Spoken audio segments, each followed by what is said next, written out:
Bismillah, alhamdulillah, Allahumma sholli ala Sayyidina Muhammad wa ala ali Sayyidina Muhammad. Allahumma sholli wa sallim ala Sayyidina Muhammadin miftahi babi rahmatillah adada ma fi ilmillah. Sholatan wa salaman daimaini bidawa mulkillah wa ala ali wa sahbihi wa mawala wa la hawla wa la quwata illa billah. Rabbi shrah li sadri wa yassir li amri wahlul 'uqdatam min lisani yafqahu qawli. Rabbi zidni ilma warzuqni fahma. Alhamdulillah, bersyukur atas nikmat Allah Subhanahu wa taala dengan nikmat iman, nikmat Islam.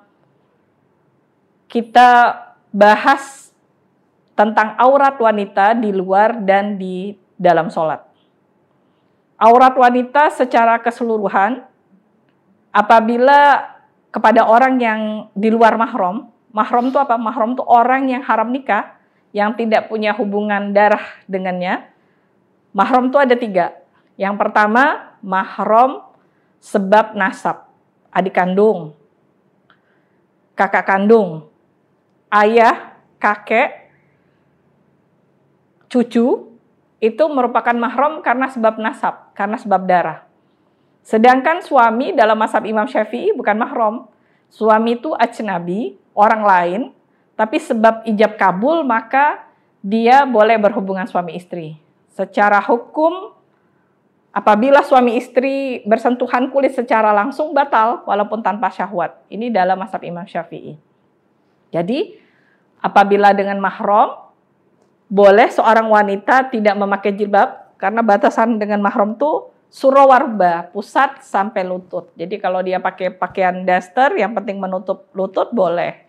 Tetapi di dalam sholat, aurat perempuan yang boleh terlihat sama seperti aurat yang boleh dilihat oleh orang yang di luar mahramnya. Jadi orang yang tidak punya hubungan dengan dia hanya boleh melihat wajah dan telapak tangan, termasuk punggung tangan.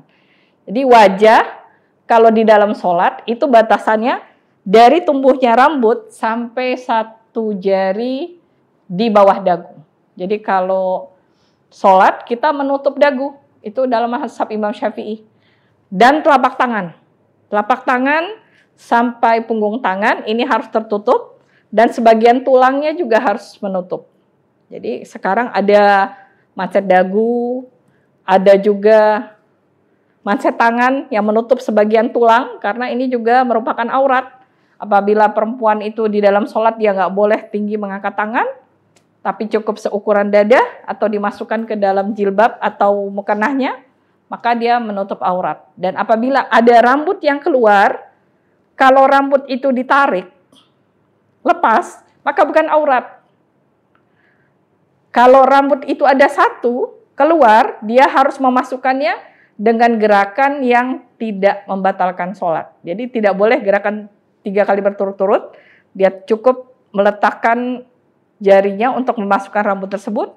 Apabila dia melakukannya, boleh aurat terbuka sebentar di dalam sholat. Mahram tadi terbagi menjadi 3, yaitu sebab hubungan darah. Jadi mahram itu boleh melihat aurat kita dari surah warubah, sedangkan mahram sebab kedua adalah pernikahan. Mahram sebab pernikahan itu misalnya mertua sama menantu. Begitu ada hubungan pernikahan, mertua dan menantu seperti orang tua kandung. Jadi dia tidak batal wudhu. Sampai kapan? Selama-lamanya. Maaf, walaupun pasangannya, suaminya atau istrinya sudah meninggal atau sudah bercerai, mertua ini tetap menjadi mahram.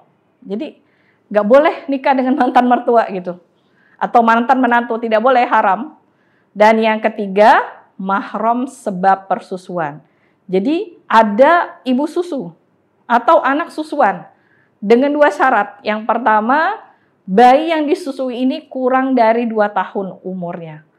Dan yang kedua, bayi ini menyusunya nggak 1 kali, tapi bisa 5 kali sampai kenyang berturut-turut, maka ibu dan bayi tersebut menjadi anak susu atau ibu susu.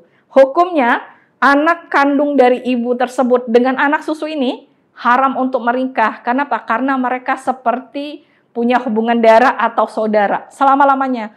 Maka kalau sekarang misalnya ada ibu yang menyumbangkan susunya kepada seorang anak atau seorang bayi, dia harus telusuri dan orang tua bayi tersebut harus mengetahui siapa saja anak dari ibu susu itu, karena haram bagi mereka untuk menikah selama-lamanya. Jadi untuk menjaga kemurnian dari nasab, kita harus mengetahui hukum-hukum Islam. Aurat wanita kepada sesama wanita muslimah. Kepada sesama wanita muslimah, aurat wanita itu adalah surah warubah juga.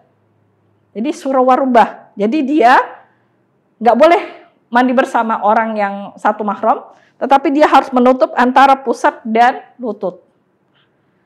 Kalau wanita dengan wanita tetapi beda agama, dengan non-muslim misalnya, walaupun sama-sama perempuan, dia tidak boleh terbuka auratnya, bahkan dianjurkan untuk tetap memakai jilbab walaupun sama-sama perempuan. Karena hukum wanita Islam dengan non-muslim tetap tidak boleh. Maka ini juga yang alhamdulillah sekarang solusinya ada salon muslimah, karena perempuan, sesama perempuan, walaupun dia memotong rambut, tidak boleh rambutnya terlihat oleh orang yang di luar agama Islam. Minta maaf atas segala kekurangan.